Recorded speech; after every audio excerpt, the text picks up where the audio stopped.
Lily asks, what does it mean that God's will is to conceal a matter for kings to search it out? Are we the kings that are to search out the concealed things as well as the secret things that belong to the Lord? Or is this none of our business? I've also heard the hidden things are the things like our purpose, jobs, gifts, and talents, etc. Yeah, Thank you. let me read the passage. Say it's the will, the literal translation, and it's pretty straightforward across the board. One notes it as the privilege, but every other one renders it this way. It is the glory of God to conceal a matter, but the glory of kings is to search out a matter. Now, Lily, for those in you as well who aren't familiar with the book of Proverbs, it's in the poetry section of the Old Testament and follows four basic, this is throughout the entire book, poetic structures and how to present ideas and these wise sayings that make up the book of Proverbs.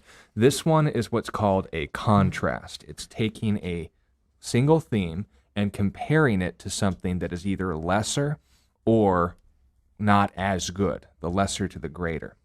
There's also an example of a couplet, which is comparing two themes in order to emphasize similarities.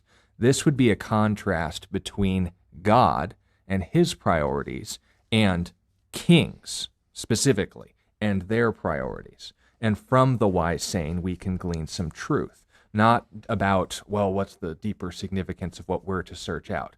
It's a lot more straightforward and plain than we would give it credit for, but it is always worth discussing. In this proverb, there's two subjects. There's God and there's kings, the heavenly king and the earthly king. God knows everything, but his priority is concealing to make sure that someone isn't, punished for their crimes, to seek forgiveness in a court case.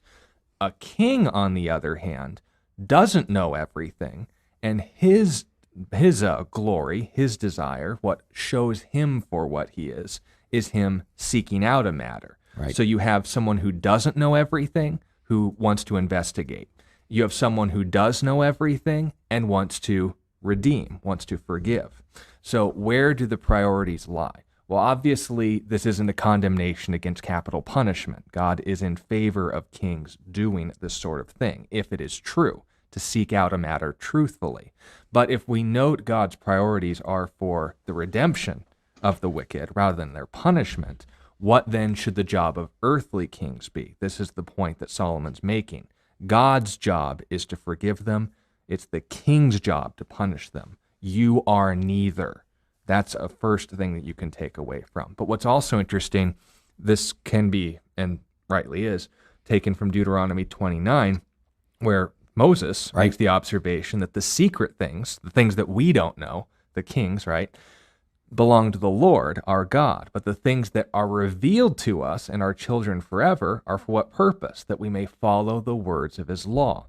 So, understanding then where Solomon's gleaning this from, we can take a few steps forward with it. What is the point?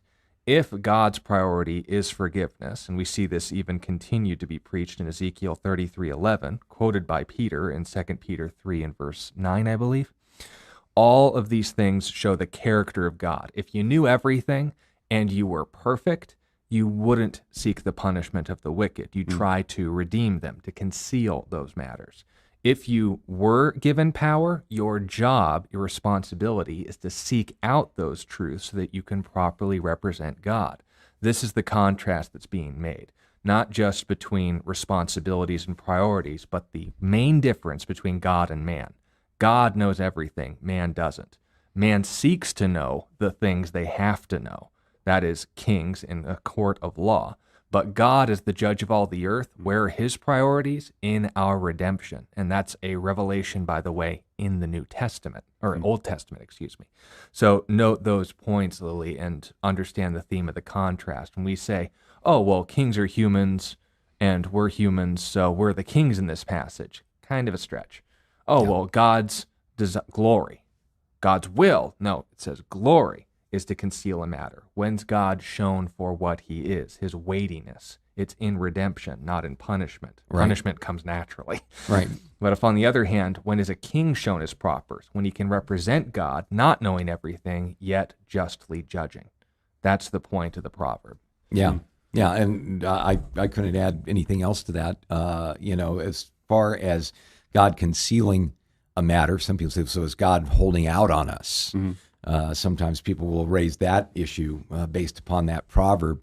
Well, in a sense, God is, because if God were to reveal himself in his totality, we'd all be charcoal briquettes. We choose poorly. Yeah, exactly. And so God will reveal as much of himself as he possibly can to us. He certainly desires to lead us into all truth. I think of Jesus' famous words in John 16, I have so much more to tell you now, but you cannot bear it. Whenever I read that, I always take a step back and say, okay, Lord, what's keeping me in my life from being able to receive more of your truth? Are there areas that, are roadblocks and things that you have to deal with first before you can lead me into truth? Sometimes the pathway that God uses to lead us into all truth is going through difficult times and sufferings and reversals, because it's then that we die to ourselves and die to our pride and realize that unless the Lord has mercy and grace on us, we're not going to make it. Right. So, does God conceal some things from us? Not willingly. He'd certainly like to reveal everything all at once, but he also remembers his audience. I think that's a safe thing to remember as well. Very good. Remember the poetry structure, remember the subjects, and remember the actual proverb, the glory of kings, not the will of kings. But I think your point is really well taken, in that sometimes we will lift a proverb like that out of its context and forget who it's being addressed to, or try to kind of get into the metaphorical thing. Well, we're a kingdom of priests before the Lord, so I guess this applies to us. Well, if someone uses that passage and says, boy, we really need to dig into God's truth, right on, I'll applaud you day and night. But I don't think that's what that proverb specifically is teaching. Yeah, or God, thank goodness God conceals our sin, or thank goodness that we have a just king who would seek out these matters rather than brush them under the bus to hide his human trafficking history. The point being made is that. Very good.